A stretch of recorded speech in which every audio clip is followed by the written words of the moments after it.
जय दोस्तों, कैसे हैं आप लोग? बढ़िया होंगे और आरपीएफ की बहुत अच्छे से आप लोग तैयारी कर रहे होंगे। वैकेंसी भले ही कम है, लेकिन अगर ठीक-ठाक तैयारी रही तो सिलेक्शन ज़रूर होगा।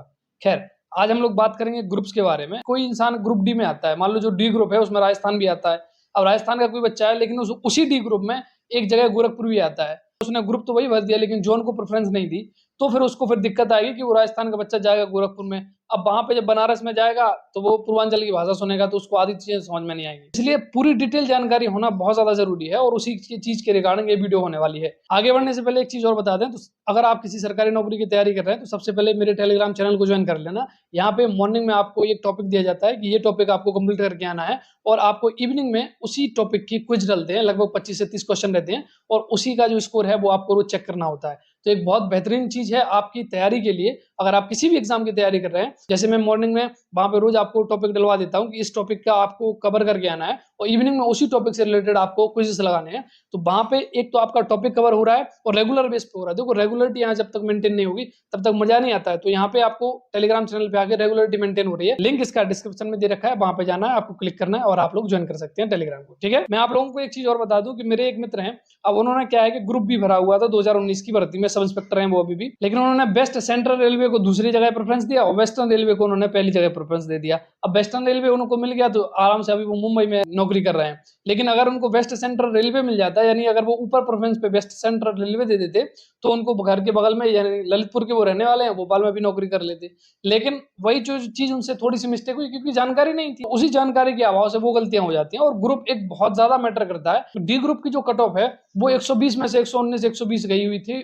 मैं सब इंस्पेक्टर की बात कर रहा हूँ और ऐसी ही कट ऑफ आपकी बड़ी हुई थी कांस्टेबल लेवल पे भी। तो अगर आपका कोई आरपीएफ में हो, उससे आप लोग ये जरूर पूछना कि जो डी ग्रुप की है कट ऑफ 98 गई थी फिजिकल के लिए, मैं आपको बता रहा हूँ। वहीं 97 98 बी ग्रुप की और ग्रुप की भी इतनी गई हुई थी फिजिकल के लिए कट ऑफ। इनकी 3 या 4 नंबर बढ़ी। बी ग्रुप की बात करूं तो 104 105 में फाइनल सिलेक्शन हुआ था और वहीं अगर डी ग्रुप की बात करें तो 115 120 में फाइनल सिलेक्शन हुआ था। 6 ग्रुप होते हैं, ए बी सी डी ई और आपका आ जाता है एफ। एफ जो ग्रुप होता है वो आरपीएसएफ के लिए होता है। अगर आप आरपीएसएफ में जाना चाहते हैं, आरपीएसएफ सेम वैसी होती है जैसे अदर पैरामिलिट्रीज हैं, या ऐसे समझ लो कि एसएसबी है, बीएसएफ है। उतना ज्यादा तो नहीं लेकिन कम थोड़ा आपको, लेकिन वही चीज बटालियन बेस पे वो बनी हुई है। जैसे अगर मैं बात करूं उत्तर प्रदेश पुलिस में जिस तरीके से पीएससी होती है और सिविल पुलिस होती है, ऐसी आप वहां पे समझ लो कि वहां पे आरपीएसएफ है। ठीक, 5 group A B C D और ई ये आरपीएफ के हैं और आरपीएसएफ के लिए एफ ग्रुप जो छठवां ग्रुप है, एफ ग्रुप है, वो आरपीएसएफ के लिए। ठीक, तो सबसे पहले ग्रुप डी की बात कर लेते हैं। इसमें आपके 4 जोन आते हैं, एनआर, एनडब्ल्यूआर, एनसीआर और एनईआर। जब आप फॉर्म भरोगे तो जैसे आपने पहले भरा ग्रुप सेलेक्ट किया ग्रुप डी, डी ग्रुप के बाद फिर आप जोन भी सिलेक्ट करना पड़ेंगे। आपको जोन में प्रेफरेंस दी जाती है। जैसे ग्रुप में आप एक पर्टिकुलर ग्रुप चूज करोगे, उसके बाद फिर आप जोन में प्रेफरेंस दोगे। जैसे ग्रुप डी में 4 जोन है, एनआर, एनईआर, एनडब्ल्यूआर और अपना एनसीआर। तो इसमें आप प्रेफरेंस पे रखोगे कि आप पहले एनडब्ल्यूआर को रखना चाह रहे हैं, एनसीआर को रखना चाह रहे हैं या फिर एनआर को रखना चाह रहे हैं। तो इसमें भी थोड़ी सी दिक्कत हो जाती है क्योंकि कोई छोटा सा एरिया नहीं है, बड़ा एरिया कवर होता है। तो ये चीज भी आप लोग थोड़ा सा ध्यान से रखना। जैसे अगर मैं बात करूं एनआर जोन की, नॉर्थर्न रेलवे की, तो इसका मुख्यालय दिल्ली में है, तो दिल्ली के आसपास पोस्टिंग मिलती है। इसमें डिवीजन में ये बटा हुआ होता है। जैसे एनआर जोन की बात करें तो उसमें 4-5 आपके डिवीजन है, जैसे दिल्ली है, अंबाला है, आपका मुरादाबाद है, लखनऊ है और आपका फिरोजपुर है। यानी आपने ग्रुप डी में भरा, उसके बाद आपने एनआर डिवीजन को अगर फर्स्ट प्रेफरेंस पे रखा, इन डिवीजन के बीच में आपकी पोस्टिंग होगी। ठीक, उसके बाद ग्रुप डी में आता है आपका एनईआर का मुख्यालय है गोरखपुर। अब इसमें डिवीजन कौन कौन से आते हैं ध्यान से सुन, इज्जतनगर, लखनऊ और बनारस। फिर आ जाता है आपका एनडब्ल्यूआर, नॉर्थ वेस्टर्न रेलवे, इसका मुख्यालय आपका जयपुर में, जयपुर, जोधपुर, बीकानेर, अजमेर। तो यानी जो राजस्थान के बच्चे हैं वो डी ग्रुप में से एनडब्ल्यूआर अगर आप वो सिलेक्ट करते हैं तो वो राजस्थान में उनकी पोस्टिंग होगी। फिर एक आता है एनसीआर यानी कि नॉर्थ सेंट्रल रेलवे, उत्तर मध्य रेलवे, तो इसका मुख्यालय प्रयागराज में है और इसमें प्रयागराज, झांसी और आगरा। जैसे कोई झांसी का बच्चा है, उसने डी ग्रुप सिलेक्ट किया, उसके बाद उसने फर्स्ट प्रेफरेंस पे अगर वो एनसीआर दे रहा है, तो अगर उसके अच्छे नंबर आ जाते हैं और उसको एनसीआर मिल जाता है तो आगरा, इलाहाबाद या झांसी, इसी के बीच में उसकी पोस्टिंग होगी। फिर बात कर लेते हैं हम लोग ग्रुप ए की।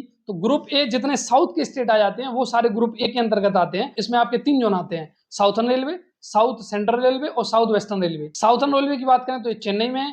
फिर इसके आपके डिवीजन आपको बढ़ जाते हैं, चेन्नई, मदुरई, पालघाट, त्रिच और त्रिवेंद्रम। मतलब अगर आप ग्रुप ए सेलेक्ट करते हो, उसमें आप साउथर्न रेलवे प्रेफरेंस उसको ऊपर देते हो, तो उसमें आपकी ये जो 5 जगह आपको बताई है, इन्हीं के बीच में आपकी पोस्टिंग होगी। इसके बाद साउथ वेस्टर्न रेलवे, ये कर्नाटक में आ जाती है आपकी। तो कर्नाटक के जितने हैं, चाहे वो बेंगलोर हो, मैसूर हो, हुबली हो, तो यहाँ पे आपको पोस्टिंग मिलेगी। उसके बाद साउथ सेंट्रल रेलवे, जिसमें सिकंदराबाद, हैदराबाद, गुटनकोल, विजयवाड़ा और नांदेड़, ये आपके आ जाते हैं। तो ग्रुप ए किस बच्चों को भरना चाहिए? या तो आप साउथ के स्टेट से हो या फिर आप महाराष्ट्र से हो, तब भी आप इस ग्रुप को भर सकते हो। जैसे तमिलनाडु, महाराष्ट्र, कर्नाटका, केरल, आंध्रा, तेलंगाना, अगर आप यहाँ से हैं तो आप ग्रुप ए को फर्स्ट प्रेफरेंस दीजिए, यहाँ की कट ऑफ भी कम रहती है और आपका सिलेक्शन भी बड़ी आसानी से यहाँ पे हो जाएगा और पोस्टिंग भी आपको अपने आसपास मिलेगी। फिर बात करें ग्रुप बी के बारे में, इसमें आपके 4 जोन आते हैं, सेंट्रल रेलवे, वेस्टर्न रेलवे और वेस्ट सेंट्रल रेलवे और साउथ ईस्ट कोस्टर्न रेलवे। सेंट्रल रेलवे की बात करें तो इसमें मुंबई, तो जोन में इसके मुंबई है, नागपुर है, भुसावल है, पुणे है, सोलापुर है। मतलब अगर आप महाराष्ट्र के रहने वाले हैं और बी ग्रुप में आप सेंट्रल रेलवे को फर्स्ट प्रेफरेंस देते हैं तो वहां पे आपकी जो पोस्टिंग है वो महाराष्ट्र में ही होगी। उसके बाद आपका वेस्टर्न रेलवे, इसका भी जो मुख्यालय है वो मुंबई में है। इसमें बड़ौदा, अहमदाबाद, रतलाम, राजकोट, भावनगर,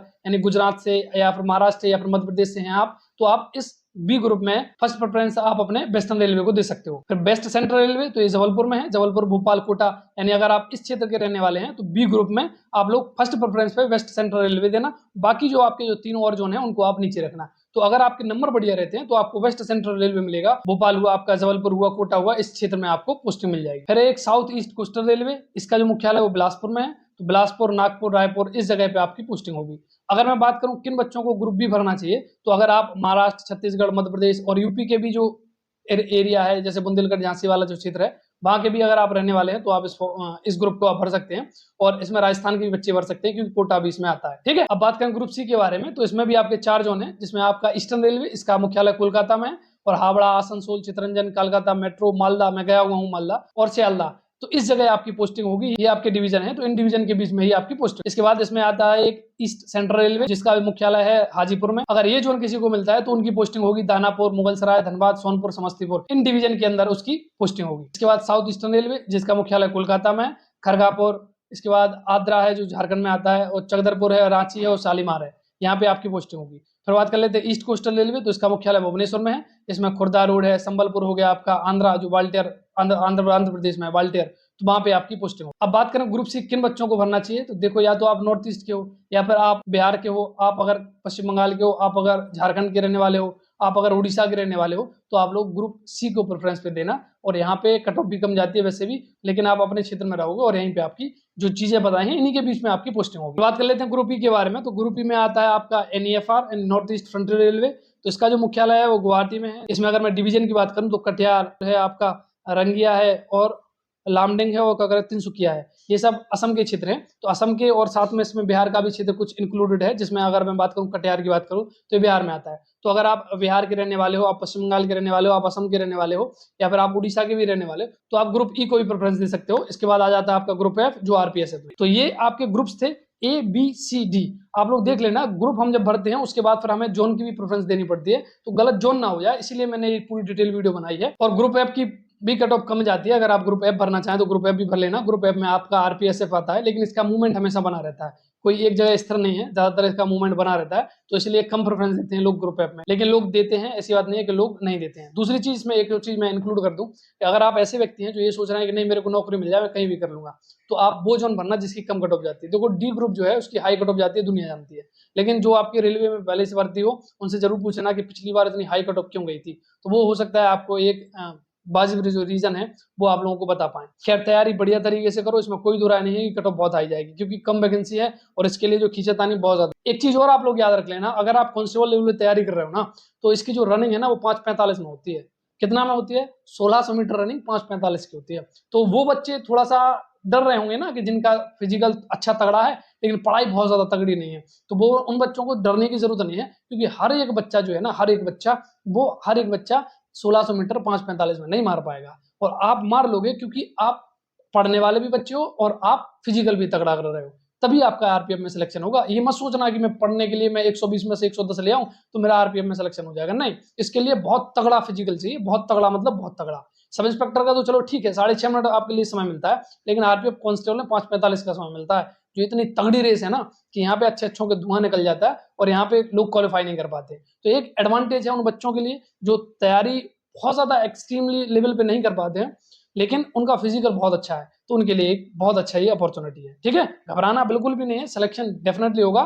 4,500 के आसपास आपकी कांस्टेबल पे है और 250 आपकी सब इंस्पेक्टर लेवल पे है। थोड़ा सा यूट्यूब का कम उपयोग किया करो, 10, 15, 20 मिनट 25 मिनट अगर आप कोई क्लास नहीं लेते हो, क्लास लेते हो तो अलग बात है, और कम से कम उपयोग करो। सोशल मीडिया पे अपना थोड़ा-सा बैन लगाओ। मेरा भी जो समय है वो सोशल मीडिया पे बहुत कम हो गया है और आप लोग भी अपना कम करो, क्योंकि आप उसमें आप टाइमर सेट कर सकते हो। जैसे आप इंस्टाग्राम पे 5 मिनट का टाइमर सेट कर सकते हो, फेसबुक पे 5 मिनट का, यूट्यूब पे 15 या 20 मिनट का। इस तरीके से आप टाइमर सेट करोगे, तो फिर आप जब ज़्यादा समय जब आप दे रहे होगे, जैसे ही आपका टाइम खत्म हो जाएगा, उसके बाद आप उस ऐप को नहीं खोल पाओगे जब तक कि उसका आप टाइमर चेंज ना करो। और अगर आप टाइमर चेंज नहीं करोगे, तो फिर वो दूसरे दिन खुलेगा, 5 मिनट फिर आपको दूसरे दिन मिलेंगे, तो एक अच्छी चीज़ है।